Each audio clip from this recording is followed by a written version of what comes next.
오늘도 아시아 7교회 중 한 교회를 살펴보겠습니다. 변질이라는 주제로 오늘까지 5주째 말씀을 드리고 있습니다.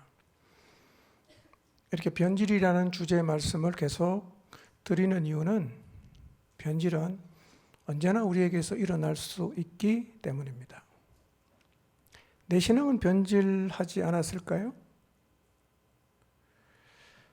순례의 길을 가는 내내 내 신앙이 변질되지 않았는가는 늘 돌아보아야 하는 것입니다. 지금까지 우리가 살펴본 변질의 사례는 만민이 기도하는 성전을 강도의 소굴로 만들고도 변질되었다는 사실조차 몰랐던 예루살렘 종교 지도자.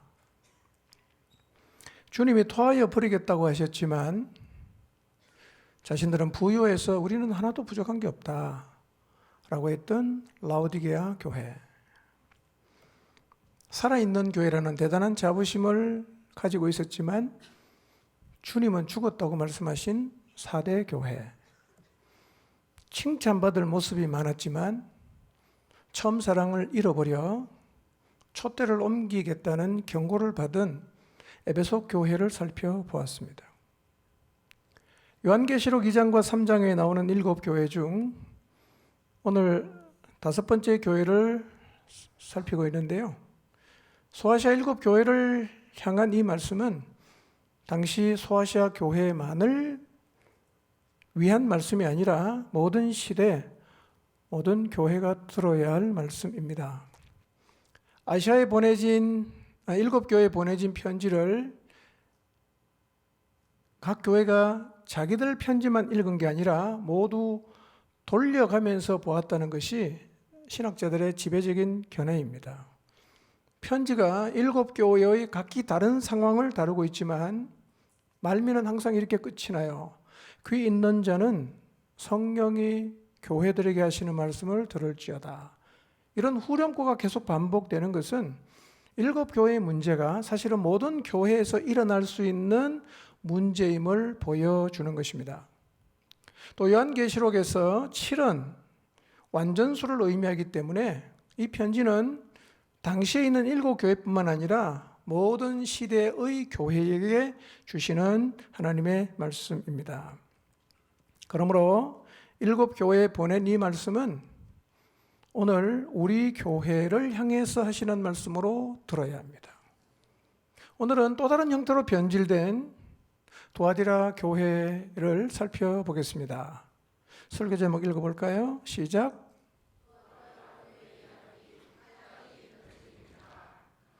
네, 먼저 두아디라 도시의 특징을 살펴보겠습니다. 두아디라는 버가모에서 동남쪽으로 한 65km 떨어진 곳에 있습니다. 내륙에 있는 야만족들의 침입을 막기 위해서 로마 정부가 엄청나게 많은 수비군 병력을 주둔시켜서 군사의 요충지이기도 했습니다. 두아디라는 에베소나 서머나 혹은 버가모에 비해서는 상대적으로 적은 도시였지만 간의 수공업과 상업이 발달했고 염색과 섬유 산업이 매우 발달한 지역이었습니다. 이것은 사도행전 16장에서 바울이 빌립보에서 만난 루디아가 두아디라 출신인데 자주장사였다는 것을 통해서도 알 수가 있습니다. 이곳에서는 염색공업이 활성화되면서 같은 업종에 종사하는 상인들의 모임인 길드라는 조합이 있어요. 오늘날로 말하면 노동조합 같은 거예요.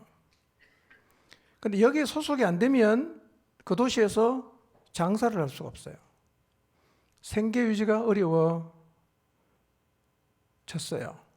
근데 문제는 이 조합 모임이 주로 이방신을 섬기는 신전에서 이루어졌고요. 여기에 가입하면 신전에서 우상에게 바쳐진 제물을 먹어야 돼요. 신전 사제인 여자를 불러다가 음란 파티를 할 때 참여를 해야 돼요. 두아디라 교인들은요, 먹고 사는 문제와 신앙의 양심을 지키는 이 두 문제 사이에서 심각한 갈등을 겪고 있어요. 가입 안 하면 생계가 막연하고 가입하면 신앙을 지킬 수 없고 이러지도 저러지도 못하는 상황을 지금 두아디라 교회가 겪고 있는데요. 이 배경을 바닥에 깔아두고 말씀을 선고하겠습니다. 18절입니다. 읽어봅니다. 시작. 두아디라 교회의 사자에게 편지하라. 그 눈이 불꽃 같고 그 발이 빛난 주석과 같은 하나님의 아들이 이르시되. 매 교회에 보낸 편지마다 제일 앞에는 예수님이 어떤 분인지를 소개하는데요. 다 다르게 소개되고 있어요. 여기서는 어떻게 소개됩니까? 첫째로 그분은 눈이 불꽃 같다 이렇게 소개하고 있어요. 눈이 불꽃 같다는 말은 모든 걸 통찰하시고 꿰뚫어 보신다는 말인데요. 이런 의미입니다. 길드에 가입하는 문제로 심각하게 고민하는 두아디라 교회를 향해서 내가 지금 너희들이 겪고 있는 모든 문제를 알고 있다. 그렇게 말씀하시는 거예요. 나 다 알고 있다. 불꽃 같은 눈동자로 통찰력 있게 꿰뚫어 보시니까요. 오늘 우리가 신앙을 지키기 위해서 고난을 감내하는 것, 혹은 편하게 살려고 한 발짝 뒤로 물러서서 타협하고 있는 것도 불꽃 같은 눈을 가지신 그분은 다 보시고 계세요. 그분 앞에서는 아무것도 숨길 수가 없습니다. 그 다음에 이렇게 소개하죠. 그 발은 주석처럼 빛났다 이렇게 소개하고 있습니다. 주석 같다는 말은 불로 재련된 견고하고 튼튼한 기반, 그러니까 어떤 대적의 공격도 막아내고 위험한 상황도 뚫고 돌파할 수 있는 무적의 힘, 그리고 동시에 심판을 상징해요. 이런 얘기입니다. 이 강하신 주님이 우리를 보호하세요.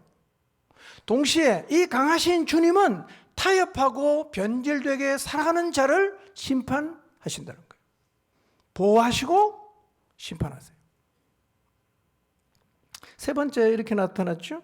하나님의 아들, 하나님의 아들이다. 두아디라 사람들은 제우스의 아들 아폴로를 주신으로 섬기면서요, 신의 아들이 지켜주는 도시라는 굉장한 자부심을 갖고 있었어요. 요한이 말하는 거예요. 진짜 신은 제우스의 아들 아폴로가 아니라 하나님의 아들이신 예수님이다. 그렇게 말하고 있습니다. 여러분, 두아디라를 지키는 분이 아폴로가 아니라 예수 그리스도였죠. 오늘 우리 시대를 통치하시고 우리의 삶을 지키시는 분이 누구입니까? 세상 권력입니까? 돈입니까? 아니요. 하나님의 아들 예수 그리스도이십니다. 이걸 진실로 믿으시기 바랍니다. 19절입니다. 시작.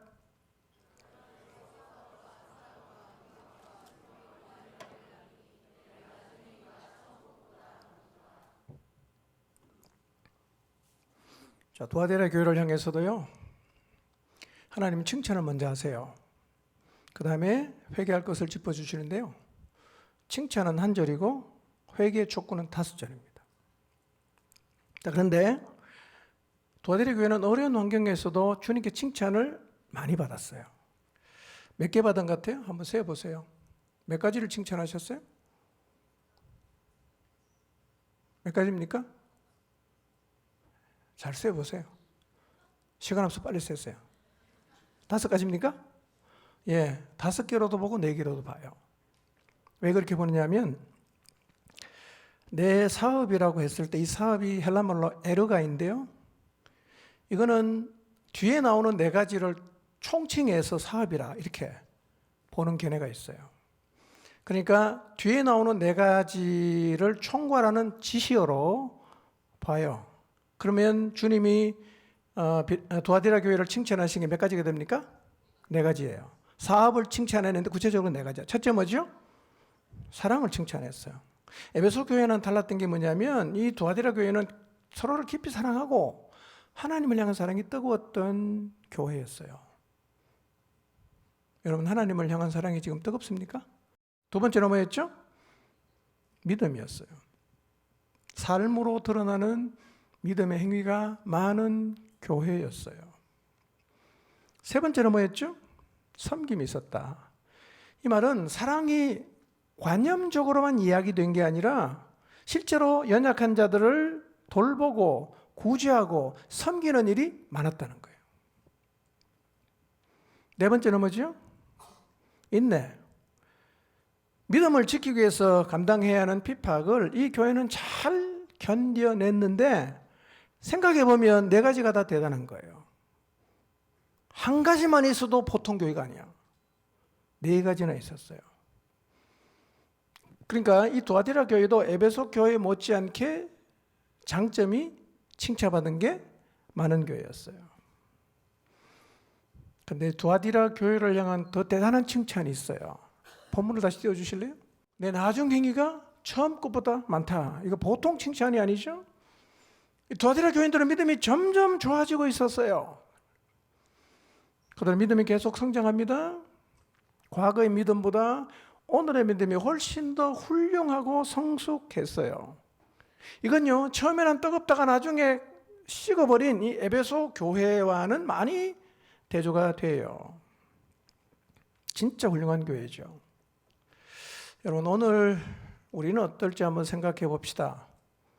여러분, 지금 예수님 몇 년 믿으셨어요? 처음 믿었을 때하고 지금하고 한번 비교해 보십시오. 그때보다 지금이 행위가 더 많아졌습니까? 믿음이 커지고 사랑이 많아지고 섬김이 많아지고 인내가 많아지고 있나요? 여러분, 마지막이 더 좋은 인생이 되어야 되는데 안타깝게도 마지막이 나빠지는 사람이 훨씬 더 많습니다. 인생은요, 마지막이 좋아야 됩니다. 그래서 지금까지가 중요한 게 아니라 지금부터가 중요합니다. 지금까지가 중요한 게 아니라 지금부터가 중요합니다. 나중 행위가 더 많은 신앙생활을 하시기를 축복합니다. 근데 신앙생활을 오래 한 사람 중에는 믿음이 자라는 게 아니라 고집이 자라는 사람이 꽤 많습니다. 고집이 자라요. 고집하고 믿음에 공통점이 있습니다. 뭘까요? 흔들림이 없어요. 그 다음에 포기하지 않습니다. 이거는 믿음하고 비슷해요. 그런데 고집은요, 유연성이 없습니다. 점점 자기 중심적이 돼요. 갈수록 좁아집니다. 믿음은 어떻습니까? 유연합니다. 폭이 넓어져요. 갈수록 사랑이 많아집니다. 저는 여러분이 고집이 센 사람이 아니라 믿음이 좋은 사람이 되시기를 바랍니다. 이렇게 대단한 칭찬을 받고 갈수록 좋아졌던 두아디라 교회가 변질됐다는 거예요. 사실 이것은 받아들이기가 쉽지 않아요. 너 맞아. 이런 마음이에요. 너 맞아 변질하면 어떡하냐 이거예요. 이 두아디라 교회의 변질은 많은 것을 생각하게 합니다. 왜 이 좋은 교회가 변질됐을까요?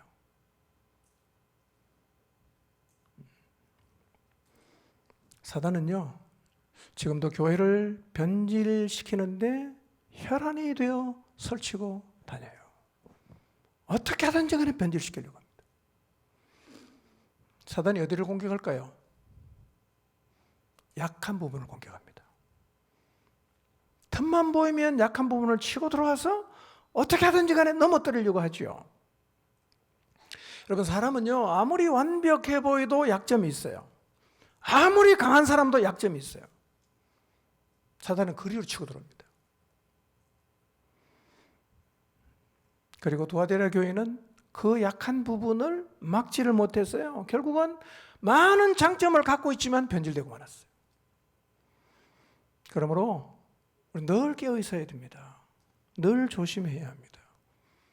사단이 두아디라 교회에 어디를 공격했나? 한번 찾아보도록 하겠습니다. 20절입니다. 시작. 그러나 내게 책망할 일이 있노라. 자칭 선지자라는 여자 이세벨을 내가 용납하니니 그가 내 종들을 가르쳐 꿰어 행음하게 하고 우상의 제물을 먹게 하는도다.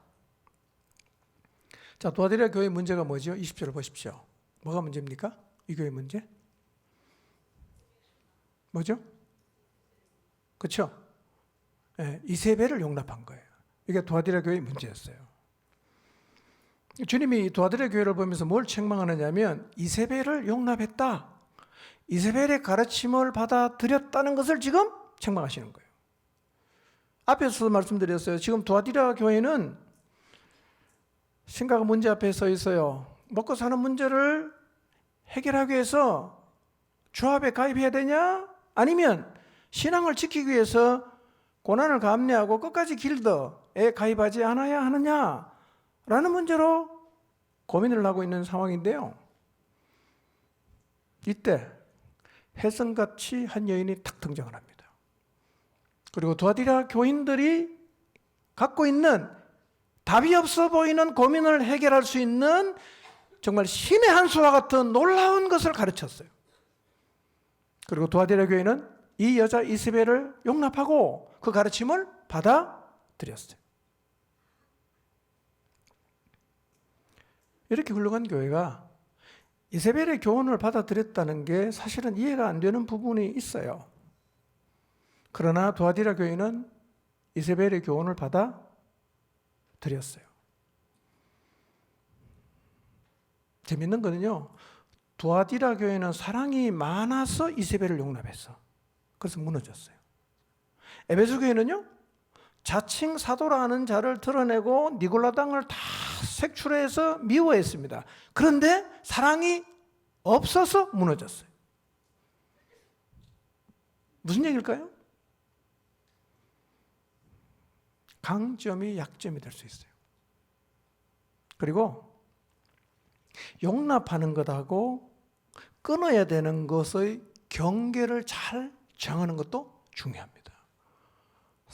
사랑이라고요, 무조건 다 받으면 안 돼요. 예, 진리를 말한다고 무조건 배척해도 안 돼요. 그 경계선을 잘 긋는 것은 매우 중요합니다. 자, 그러면 두아디라 교회가 용납한 거짓 선지자, 자칭 선지자였던 이세벨은 어떤 자였을까? 정확하게 이세벨이 누구였는지에 대해서는 학자들 가운데에도 설이 굉장히 많아요. 아마 아합의 아내였던 이세벨의 영을 의미한다 이렇게 보기도 하고요. 실제로 이세벨이라는 여자가 존재했을 것으로 보기도 하는데요. 많은 사람들은 이방 신전에서 여사제 역할을 했던 여인으로 생각을 합니다. 당시 두아디라 성벽 바로 밖에는요, 산바테라는 동방의 주술적 여신을 모시는 신전이 있었는데요. 이곳에는 신의 계시, 신탁을 받는 거예요. 여기에 대해서 어떻게 신이 가르쳐 어떻게 해야 될지 좀 물어봐 주세요. 이렇게 점쟁이 묻는 것처럼요. 물으면 이 사제는 가서 신의 음성을 듣고 알려주는 거예요. 이세벨이 이런 여인이었거나 거기에 깊은 영향을 받았던 인물일 것으로 봐요. 왜냐하면 이 이세벨이 교회 안에 들어와서 교사로 활동한 게 아니라 뭘로 활동합니까? 선지자야. 자칭 선지자라고 주장을 했단 말이에요. 왜 이런 주장을 했을까요? 아마도 이방 신전에서 실제로 신들의 대변자 혹은 여자 사제로 활동했기 때문에 본인도 자의식이 나는 선지자다 라고 했을 거라고 보는 거죠. 자, 그런데 어떻게 된 셈인지 이 여자가 교회 안으로 들어와서 예수님을 믿고 완전히 회심하지 않은 상태에서 교회 자리를 잡았어요. 더 놀라운 거는요, 이 두아디라 교회가 이 여인이 잘못된 것을 가르치도록 용납했어요. 사실 말도 안 되는 일이죠. 여러분, 이 여자는 교회에서 공식적으로 인준을 받거나 훈련을 받아 검증되질 않았어요. 스스로 자기가 선지자라고 말했어요. 그러면서 교회 안에 영향을 미치는데 이 두아디라 교회가 도대체 왜 이 여인을 용납했을까요? 왜 용납했을까요? 이해가 안 되죠? 그렇게 좋은 교회인데. 몇 가지 추정을 해봅니다. 추정해보는 거예요. 기록이 없기 때문에. 아마 이 여자가 외모가 출중해서 여성적인 매력이 너무나 뛰어났기 때문일 것이다 그 단어가 있어요. 너무 예뻤단 말이에요. 예. 두 번째, 돈이 굉장히 많았을 것 같다. 벌써 뭐 온몸에 명품을 두르고 와서 막 하나님이 복 받았다 그러고 막 이러고 들어오니까 목표된 거죠, 그게. 또 하나의 추정치는 이겁니다. 아마 이 여자가 두아디라 교회 지도자의 아내였을 것으로 생각하는 사람도 있어요. 그러니까 교회 자리 잡기가 좀 더 쉬웠겠죠?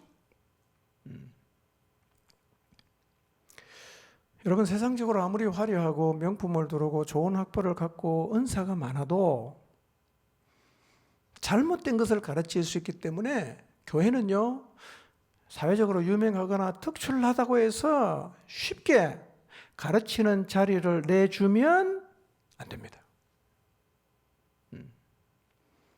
성도는요, 반드시 공동체 검증과 인정을 받은 사람에게 가르침을 받아야 되고, 교회는 그런 사람만 가르치게 해야 됩니다.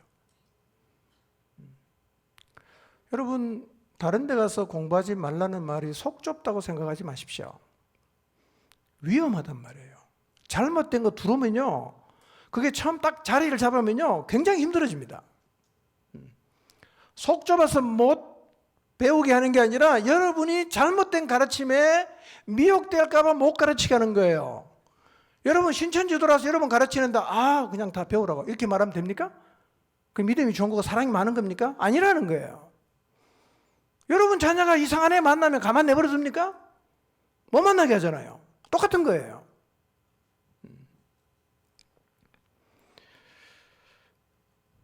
그런 가르침은 본인의 영혼도 망가뜨리지만 공동체에도 심각한 타격을 줄 수가 있기 때문에 누구한테 배워야 됩니까? 공동체의 검증을 받은 사람에게 배우셔야 됩니다. 그 사람이 가르치게 해야 돼요. 교회가 이세벨에게 문을 열어줬어요. 가르치도록 허용했어요. 이세벨은요, 세상과 적당히 타협하는 이상한 형태의 신앙을 가르쳤어요. 교회는 쑥대밭이 됐습니다. 여러분, 교회가 이렇게 하면 안 돼요. 성도가 교회에 나온 불신자 이세벨을 양육해야지 불신자 이세벨이 성도를 양육하면 됩니까? 안 됩니까? 안 된다는 거예요. 근데 지금 두아디라 교회 어떻게 하고 있습니까? 그렇게 하고 있어요. 성도가 불신자 만나서 복음 전하고 성숙한 사람이 어린 영혼을 돌보고 길러가는 게 맞는 거지요. 어떻게 불신자가 성도를 가르칩니까? 말도 안 되죠. 근데 두아디라 교회에 이렇게 말도 안 되는 일이 일어났어요. 그 교회는 완전히 망해버렸습니다. 자, 그러면 이세벨이 가르치면 구체적으로 어떤 거였을까요? 뭘 가르쳤을까, 이 여자가? 자, 앞에 말씀드린 것처럼 두아디라 성도의 딜레마는 수호신이 있고 우상숭배를 해야 되고 엄란한 행위를 해야 하는 길드에 가입할 수가 없어요. 그런데 먹고 살려고 하면 가입을 해야 돼요. 이 딜레마에 빠져 있는 거죠. 이렇게 할 수도 없고 저렇게 할 수도 없어요. 여러분, 내가 이 자리에 있다면 어떻게 할 것 같습니까? 가입하면 신앙을 버려야 되고, 가입 안 하면 내가 먹고 살기 막막해지고, 여러분 어떤 선택을 하시겠어요? 이게 날마다 직면하는 두아디라 교회 성도들의 현실이었단 말이에요. 어떻게 해야 되냐 도대체?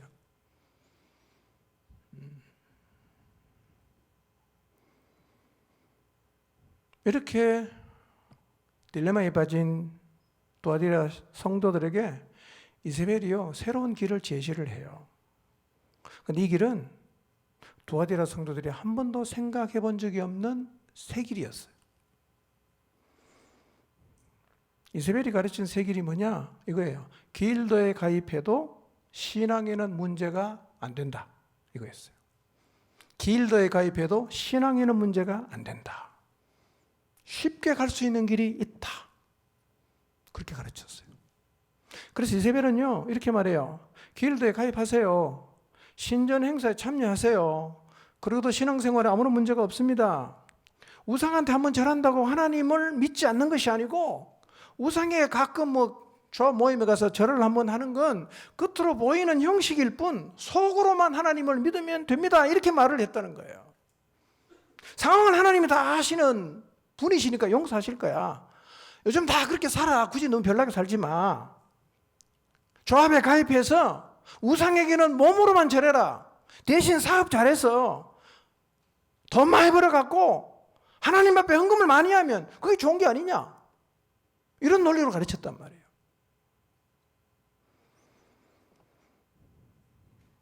아마도 이세벨은 이 말을 할 때요. 나도 이 문제로 깊이 고민을 하다가 하나님 앞에 기도했는데 내가 하나님의 깊은 것을 깨달았다. 원래 그냥 맨날 신에게 물었던 신탁하는 여자니까 그런 거 잘 했겠죠? 내가 기도하면서 하나님 내가 깊은 것을 알려줬는데 그게 이거야. 그리고는 새로운 길을 제시를 했어요. 자, 24절 한번 보여주세요. 잘 보세요. 하나님 이렇게 말씀하세요. 지금 이세벨이 가르치는 교훈은 하나님의 깊은 게 아니고 어떤 깊은 겁니까? 사탄의 깊은 거란 말이에요. 사탄의 깊은 건데 이세벨은 하나님의 깊은 것인 것처럼 위장해서 말을 했겠죠. 그러나 하나님이 정확하게 말씀하십니다. 그거는 하나님의 깊은 지식이 아니고 사단의 깊은 흉계, 거짓말이다 이거예요. 여러분 기억하십시오. 성경 말씀을 거스르는 깊은 진리는 처음부터 없습니다. 그런 거 없어요. 성경 말씀을 뒤집어 엎는 깊은 진리는 처음부터 존재 안 하는 거예요. 그 다음 뭡니까? 사탄의 깊은 거예요. 거짓말입니다, 여러분. 이세벨이 지금 그러고 거짓말하고 있는 거예요? 이거 먹혀둔 거예요.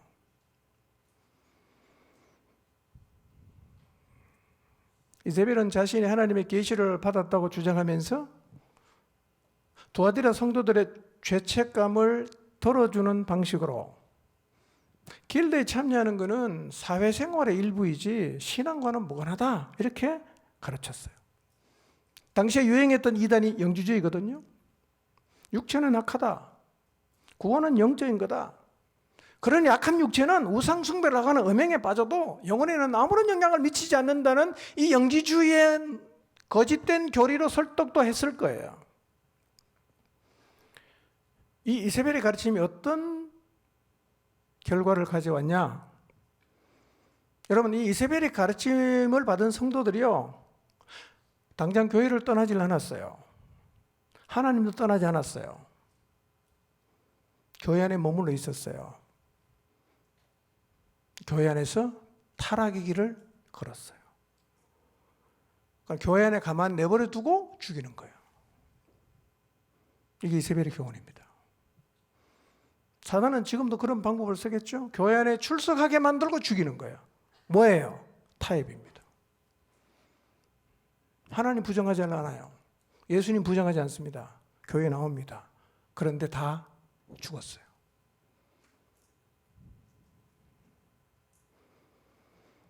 여러분, 이 이세벨의 가르침을 따라 오늘날 교회 안에도 이세벨의 교훈을 받아들인 타협의 길을 걷는 사람이 적질 않습니다. 이세벨의 문제는 단순히 도아디라 교회만의 문제가 아니라 모든 교회의 문제입니다. 여러분, 역사 속에서 주님을 바르게 믿고 따라간 사람은 항상 소수였어요.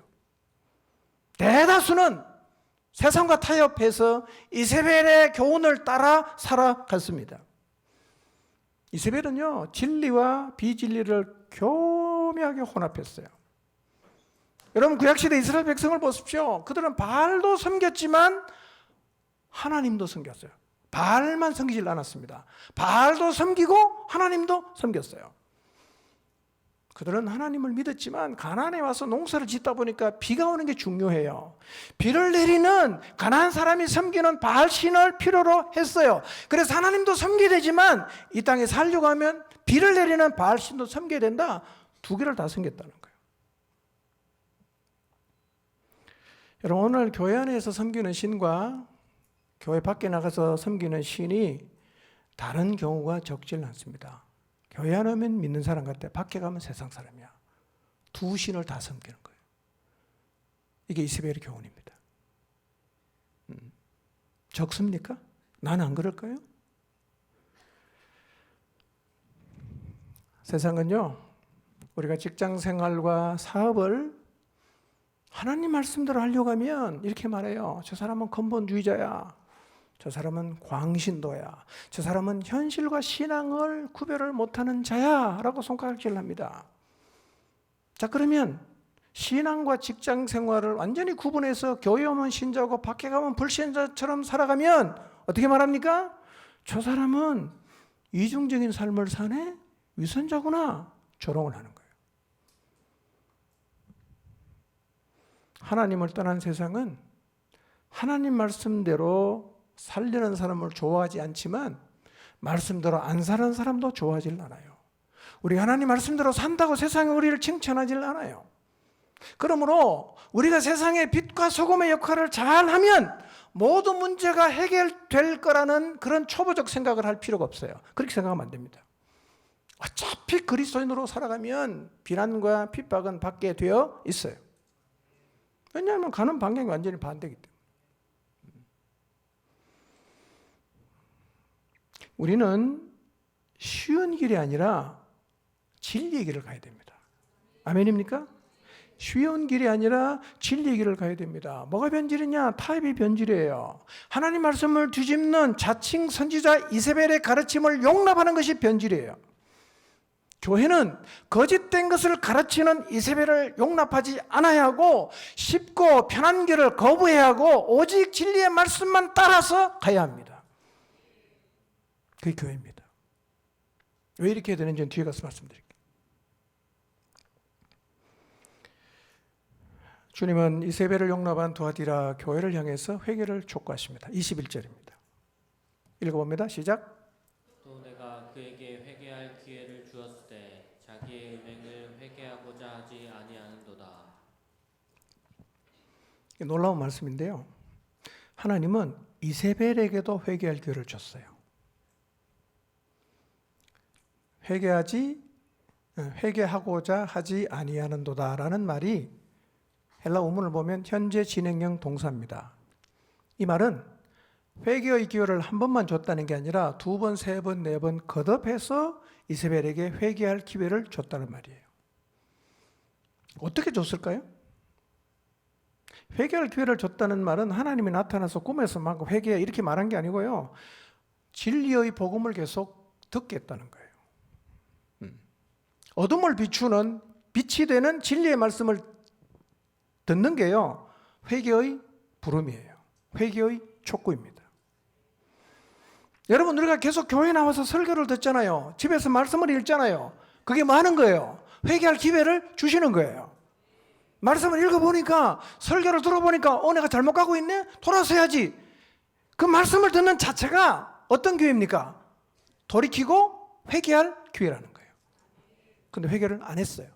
기회를 줬는데도 안 했어요. 여러분 이세벨에까지 회개의 기회를 주시는 하나님이 진짜 자녀인 우리에게 얼마나 회개의 기회를 주시겠어요. 타협을 회개하십시오. 쉽게 신앙생활을 하려는 태도를 회개하고 돌아서시기를 바랍니다. 이사야 55장 7절 한번 볼까요? 읽습니다. 시작. 악인은 그의 길을, 불의한 자는 그의 생각을 버리고 여호와께로 돌아오라. 그리하면 그가 긍휼히 여기시리라. 우리 하나님께로 돌아오라. 그가 너그럽게 용서하시리라. 여러분 주님은요 용서하려고 기다려요. 용서해 주겠다고 기다려요. 잘못했습니다 오면 용서해 주겠다는 거예요. 기다리는 거예요. 문제는 뭐냐? 우리가 안 가는 거예요. 하나님은 오래 참아줘요. 그럼 언제까지나 참지는 않아요. 때가 되면 심판하십니다. 회개가 뭐냐? 주님과 함께 다시 시작하는 거예요. 주님을 따라 살았는데 회개한다는 게 무슨 의미인가? 돌아와서 주님과 함께 다시 시작하는 거예요. 이게 회개입니다. 주님과 함께 다시 시작하게 되기를 바랍니다. 22절 23절 자, 읽지는 않겠습니다. 시간이 없어서. 그냥 눈으로 잘 보십시오. 자, 하나님은 이세벨을 용납하고 타협한 두아디라 교회를 향해서 세 가지 심판을 말씀하세요. 이 말씀은 두아디라 교회처럼 이세벨을 용납하고 타협한 우리에게도 똑같이 주시는 말씀이에요. 첫째, 22절에 보니까 뭐라고 말씀하십니까? 내가 그를 침상에 던지겠다 이렇게 말씀하세요. 물론 이 말은요, 개인의 질병, 병들게 하겠다 그런 의미도 있어요. 그러나 좀 더 확대해서 보면 이런 얘기입니다. 교회 공동체의 능력을 상실케 하겠다 그런 말이죠. 여러분, 침상에 누운 환자는 스스로 아무것도 할 수 없죠. 마찬가지로 이세벨을 용납하고 세상과 타협을 하면 세상은 일어날 힘도 없는 무능력 상태에 빠진다는 거예요. 여러분, 세상과 타협한 사람 10,000명이 있어요. 뭘 할 수 있어요? 아무것도 못합니다. 그게 침상에 던진다는 말의 의미죠. 여러분, 두아디라 교회는 타협했어요. 타협을 함으로 그들이 안고 있는 가장 어려운 문제를 해결했어요. 교인들은 걱정을 덜었습니다. 경제적인 부분도 잘 돌아가고 있어요. 아마 이세벨이 오기 전에 길드 가입 문제로 너무나 힘든 성도가 두아디라 교회 목회자에게 찾아와서 이렇게 질문했을 수 있어요. 목사님, 신전 제사에 참여하더라도 마음만 지키면 되지 않습니까? 몸은 절하지만 마음만 지키면 되지 않겠습니까? 라고 질문을 했을 것이고 목회자는 뭐라고 대답했겠어요? 원론적인 답밖에 할 수 없죠. 우상에게 절하면 안 됩니다. 우상에게 물먹으면 안 됩니다. 믿음을 지켜야 됩니다. 그 얘기했겠죠. 이세벨이 두아디라 교회 상황을 잘 알고 있잖아요. 그래서 성도의 마음을 파고드는 거예요. 이렇게 말하는 거예요. 사업에도 성공해야 하나님께 영광이 되고 덕이 된다 라는 식의 말로 유혹을 했어요. 여러분, 사업에 성공해야 하나님께 영광이 됩니까? 왜 재벌들 다 예수 안 믿어요? 논리적으로 안 맞잖아. 왜 세계적인 재벌은 예수님 안 믿습니까? 그들이 믿어야 하나님 영광을 받을 거 아니에요. 여러분, 사업에 성공해야 영광을 받는 게 아니고요, 진리의 말씀을 따라 살아가야 하나님 영광을 받습니다. 아멘입니까?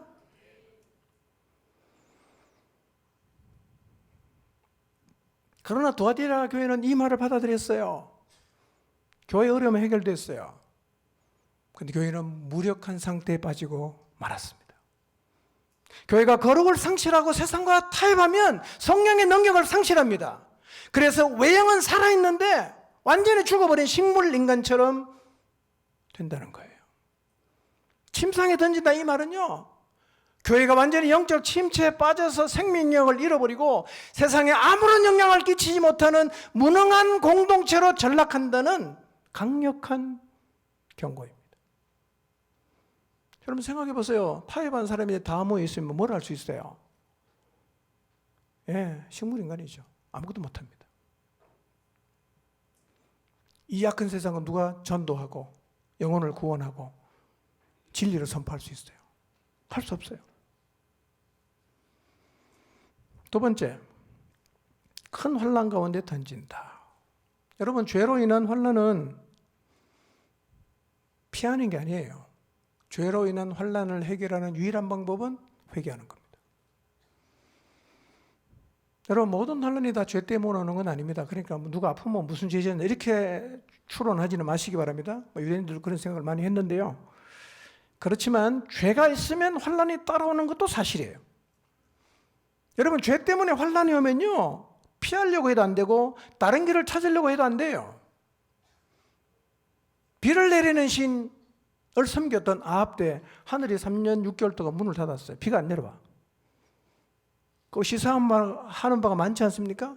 바알이 비를 내리는 신인데 바알을 그렇게 열심히 섬겼는데 비가 안 오는 거예요. 자, 그러면 아합이나 관리들이 뭘 해야 됩니까? 회개를 해야 되잖아. 그런데 어떡합니까? 다른 길을 찾는 거예요. 다른 길을 찾는 거예요.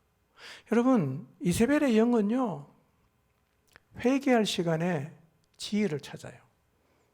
방법을 찾아요. 위로합니다. 치유를 말합니다. 다른 길을 찾는단 말이에요. 여러분, 죄로 인한 환난은 유일한 길이 뭐냐? 회개입니다. 회개해야 돼요. 회개의 기회를 놓침으로 심판의 무서운 자리에 서지 않아야 합니다. 자, 세 번째, 자녀를 죽인다 그랬어요. 자녀를 죽인다. 이 말이 무슨 의미일까요? 여러분이 세상과 타협하면 하나님이 여러분의 자녀를 마치 출애굽할 때 10번째 재앙처럼 집집마다 다니면서 맏아들을 싹 죽인다 이 말일까요? 예. 뭐 그런 의미도 포함이 되어 있을 수 있어요. 조금은. 왜냐하면 아합의 후손을 예후가요 완전히 실을 다 말렸어요. 다 죽여버렸습니다. 하나님 그렇게 하라고 했거든요. 자, 그런데 이 말의 의미는 좀 더 확대해서 가면 이런 거예요. 너희가 이세벨의 교훈을 받아들여 타협하고 살면 다음 세대가 단절이 된다 이거예요. 네 자녀가 영적으로 다 죽어버린다 이 말입니다. 여러분, 한국교회는요 지난 10년, 20년 동안 다음 세대가 줄어들고 있다는 경고를 계속 받았는데요. 왜 줄어드느냐? 여러 요인이 있겠지만요. 기성세대가 세상과 타협하는 자리에서 돌아서지 않았기 때문에 다음 세대가 다 죽어버렸습니다. 여러분, 다음 세대가 교회를 떠나는 가장 큰 이유가 뭐냐면 부모가 세상과 타협하며 살았기 때문입니다. 부모 세대는 세상과 타협하면서도 교회에 남아 있어요.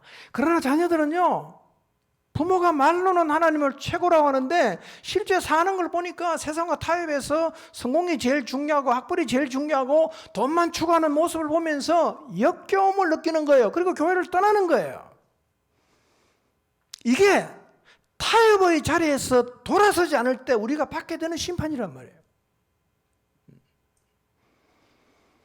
여러분, 부모가요 세상과 타협하지 않고 진정으로 하나님을 섬기면요 자녀가 당장은 하나님을 믿지 않아도 그 자녀는 교회 욕하지 않습니다. 그리고 마음 한 곳에 늘 이런 생각이 있어요. 나도 언젠가는 교회로 돌아간다.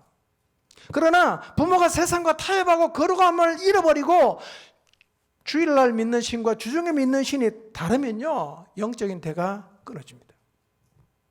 무서운 말씀이에요. 이미 우리는 그 심판 받고 있는지 몰라요.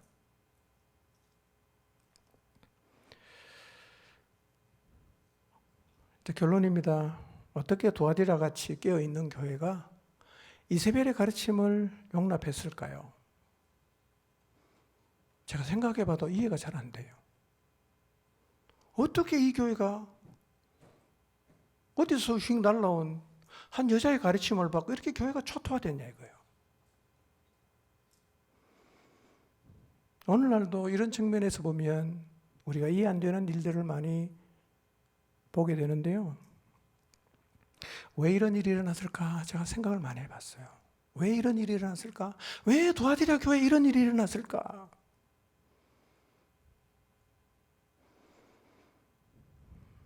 그건요, 우리 모두의 마음 안에 신앙생활을 쉽고 편하게 하고 싶은 생각이 다 깔려 있어요.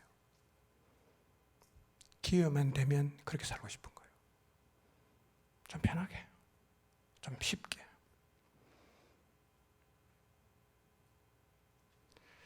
가능하다면 그렇게 살고 싶어 한단 말이에요. 그런 마음이 다 있어요.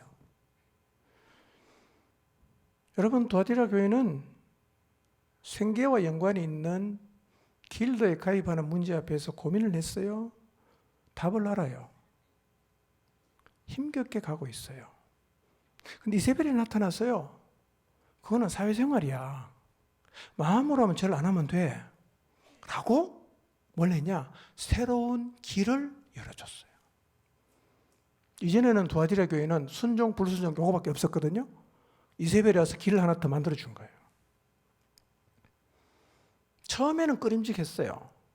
그런데 두아디라 교회가 드디어 그것을 길로 받아들였습니다. 새 길이 난 거예요. 그전에는 없었어요. 새 길을 제시했어요. 그리고 두아디라 교회가 이 길을 길로 받아들였다는 거예요. 아, 신에게 절해도 마음으로만 안 하면 되는구나. 우상의 제물 먹어도 마음으로 안 하면 되네. 마음만 지키면 되겠구나. 여러분, 처음에 신앙 양심이 있는데 받아들이기가 쉬웠겠어요? 그러나 길로 받아들이고 나니까 갈 수 있게 된 거죠. 그들은 두 요구를 다 충족시키는 타협의 길을 선택했습니다. D를 했어요. 여러분 타협은요 하나를 주고 하나를 받는 거 아닙니까? 딜을 그렇게 하는 거죠. 하나 주고 하나 받는 거예요. 그러면 두아디라 교회가 준 거는 뭐예요? 신앙을 조금 양보하고 길드에 가입하는 거예요. 받은 거는 뭡니까? 생계 문제를 해결한 거예요. 딜을 했단 말이에요. 이세벨이 제시한 길이 하나님이 깊은 거예요? 사탄이 깊은 거예요? 사탄이 깊은 거예요. 근데 사탄의 깊은 이 거짓말을 이 두아디라 교회가 길로 인정을 했어요. 그러니까 거기는요 길이 하나 더 생겼어요. 하나님만 따르는 길, 하나님을 거부하는 길, 그 다음에 중간길 하나 더 생겼어요. 그런데 이 길은요 성경에 없는 길입니다. 하나님 인정 안 하는 길이에요. 그러면 우리에겐 제3의 길이 없을까요? 순종, 불순종이 아니라 중간길이 없을까요? 그걸 길로 생각하고 있지 않을까요? 여러분,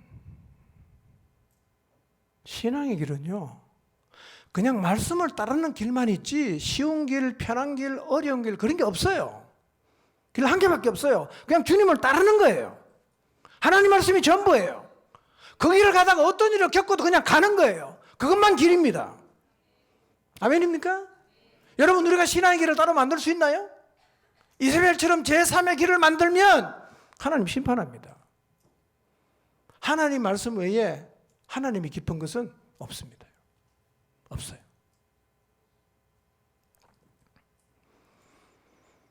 오늘 우리가 받아들인 제3의 신앙의 길은 혹시 없을까요? 그런 게 뭐가 있을까? 제가 생각해 봤어요. 이런 거예요. 기도 없는 신앙생활. 그런 게 있습니까? 없어요. 근데 그게 길이야. 나는 기도 안 하지만 신앙생활 잘한다. 하나님과 교제하지 않는 신앙생활. 그런 신앙생활의 길이 있다고 생각하는 사람이 너무 많지 않습니까? 주님을 따르지 않는 신앙생활. 복음을 전혀 전하지 않는 신앙생활. 공동체가 없는 신앙생활. 하나님 말씀에 순종하지 않는 신앙생활. 드림이 없는 신앙생활. 헌신이 없는 신앙생활. 이런 신앙은 존재하지 않는 겁니다, 여러분. 원래 없는 겁니다.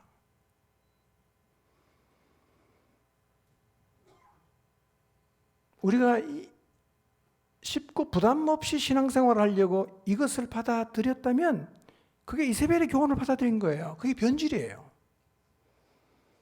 여러분 기도 안 하고 신앙생활 가능합니까? 하나님과 교제 안 하고 신앙생활이 가능합니까? 가능하다고 주장하는 사람은 거의 영적으로 다 죽어 있을 거예요. 다 죽어 있습니다. 성경의 진리라면 죽어 있습니다. 그런 신앙의 길은 존재하지 않습니다, 여러분. 누가 준 거예요? 이세벨이 속인 겁니다, 여러분. 여러분 이렇게 가면요, 교회가 영적 침체에 빠져서 무능력해집니다. 지금도 주님은 우리를 불꽃 같은 눈동자로 살피시고 빛난 주석과 같은 발로 서 계십니다. 꼭 기억하십시오. 신앙생활은요, 하나님 말씀에 순종하는 거예요. 삼박한 신앙생활, 부담 없는 신앙생활, 그런 건 처음부터 없는 겁니다, 여러분. 처음부터 없는 거예요. 그게 이세벨의 길입니다. 그게 이세벨의 가르침이에요. 이세벨을 용납하면 교회는 죽습니다. 아멘입니까? 이세벨을 용납하면 교회는 죽어요.